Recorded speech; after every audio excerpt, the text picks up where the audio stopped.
Voice of Kodur, మన ఊరు మన గొంతుక. తిరుపతి జిల్లాలోని రైల్వే కోడూరు మండలం స్థానిక రాజకీయ వాతావరణంలో ఈ మధ్యకాలంలో ఒక ముఖ్యమైన కార్యక్రమానికి వేదికైంది. మండల పరిషత్ అభివృద్ధి కార్యాలయం ఎంపీడీఓ ప్రాంగణం సర్పంచుల గౌరవార్థం అట్టహాసంగా ముస్తాబైంది. ఈ సన్మాన కార్యక్రమం వైస్ ఎంపీపీ రామ్ రెడ్డి ధ్వజరెడ్డి ఆధ్వర్యంలో అత్యంత శోభాయమానంగా జరిగింది. మండల పరిధిలోని గ్రామాల నుండి వచ్చిన మొత్తం 20 మంది సర్పంచులు ఈ కార్యక్రమానికి హాజరయ్యారు. వారి 5 ఏళ్ల సేవలను గుర్తించి వారి నిస్వార్థ కృషికి గౌరవం ఇవ్వాలనే సదుద్దేశంతో ఈ వేడుకను నిర్వహించారు. సర్పంచులుగా వారి పదవీకాలం విజయవంతంగా ముగిసిన సందర్భంగా వారికి కృతజ్ఞతలు తెలియజేయడానికి ఇది ఒక సువర్ణావకాశం. ఈ సన్మాన సభలో ప్రతి ఒక్క సర్పంచిని ప్రత్యేకంగా గౌరవించారు. వైస్ ఎంపీపీ రామ్ రెడ్డి ధ్వజరెడ్డి స్వయంగా ప్రతి సర్పంచికి శాలువా కప్పి పూలదండతో సత్కరించి వారి సేవలకు గుర్తింపుగా ఒక బహుమతిని అందజేశారు.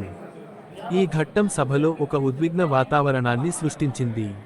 సర్పంచుల ముఖాల్లో కనిపించిన సంతోషం, వారి కళ్లలో మెరిసిన తృప్తి కార్యక్రమం యొక్క ప్రాముఖ్యతను తెలియజేశాయి. ఈ సందర్భంగా సర్పంచులు తమ మనోభావాలను వ్యక్తం చేశారు. వారిని గుర్తించి బహిరంగంగా సన్మానించడం పట్ల వారంతా ఎంతో సంతోషాన్ని, కృతజ్ఞతను వ్యక్తం చేశారు. మా కృషిని గుర్తించి మమ్మల్ని సన్మానించడం మాకు చాలా ఆనందంగా ఉంది. ఈ గౌరవం మాకు మరింత బాధ్యతను పెంచింది అని ఒక సర్పంచి అన్నారు. ప్రజలతో తమకున్న అనుబంధాన్ని గుర్తు చేసుకుంటూ మేము ఎల్లప్పుడూ ప్రజలతో కలిసి ఉంటాము. మా పంచాయతీలలోని సమస్యలను పరిష్కరించడానికి మేము శక్తివంచన లేకుండా కృషి చేస్తాం అని మరొక సర్పంచి దృఢంగా చెప్పారు.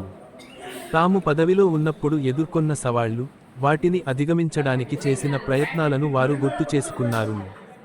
గ్రామాల్లో తాగునీటి సమస్యలు, పారిశుద్ధ్యం, రహదారుల అభివృద్ధి వంటి అనేక విషయాలపై తాము ఎలా శ్రమించామో వారు వివరించారు.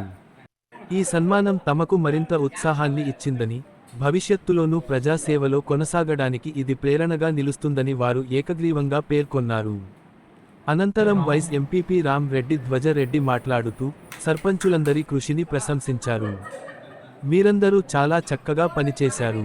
గ్రామాలను అభివృద్ధి పథంలో నడిపించడానికి మీరు చేసిన కృషి అభినందనీయం అని ఆయన అన్నారు. వారిని సన్మానించడం తనకు చాలా ఆనందాన్ని కలిగించిందని పేర్కొన్నారు. ఈ సన్మానం కేవలం ఒక ఆచారం కాదు, మీ నిస్వార్థ సేవకు మేము ఇచ్చే గౌరవం అని ఆయన ఉద్ఘాటించారు. భవిష్యత్తులో కూడా సర్పంచులకు తన మద్దతు ఉంటుందని ఆయన హామీ ఇచ్చారు. మీకు ఎటువంటి సమస్యలు ఎదురైనా మీరు నిస్సందేహంగా నా దృష్టికి తీసుకురావచ్చు.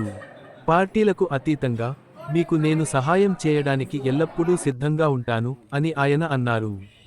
ఇది కేవలం మాటలకే పరిమితం కాదని, ఆచరణలోనూ తాను చూపగలనని ఆయన భరోసా ఇచ్చారు.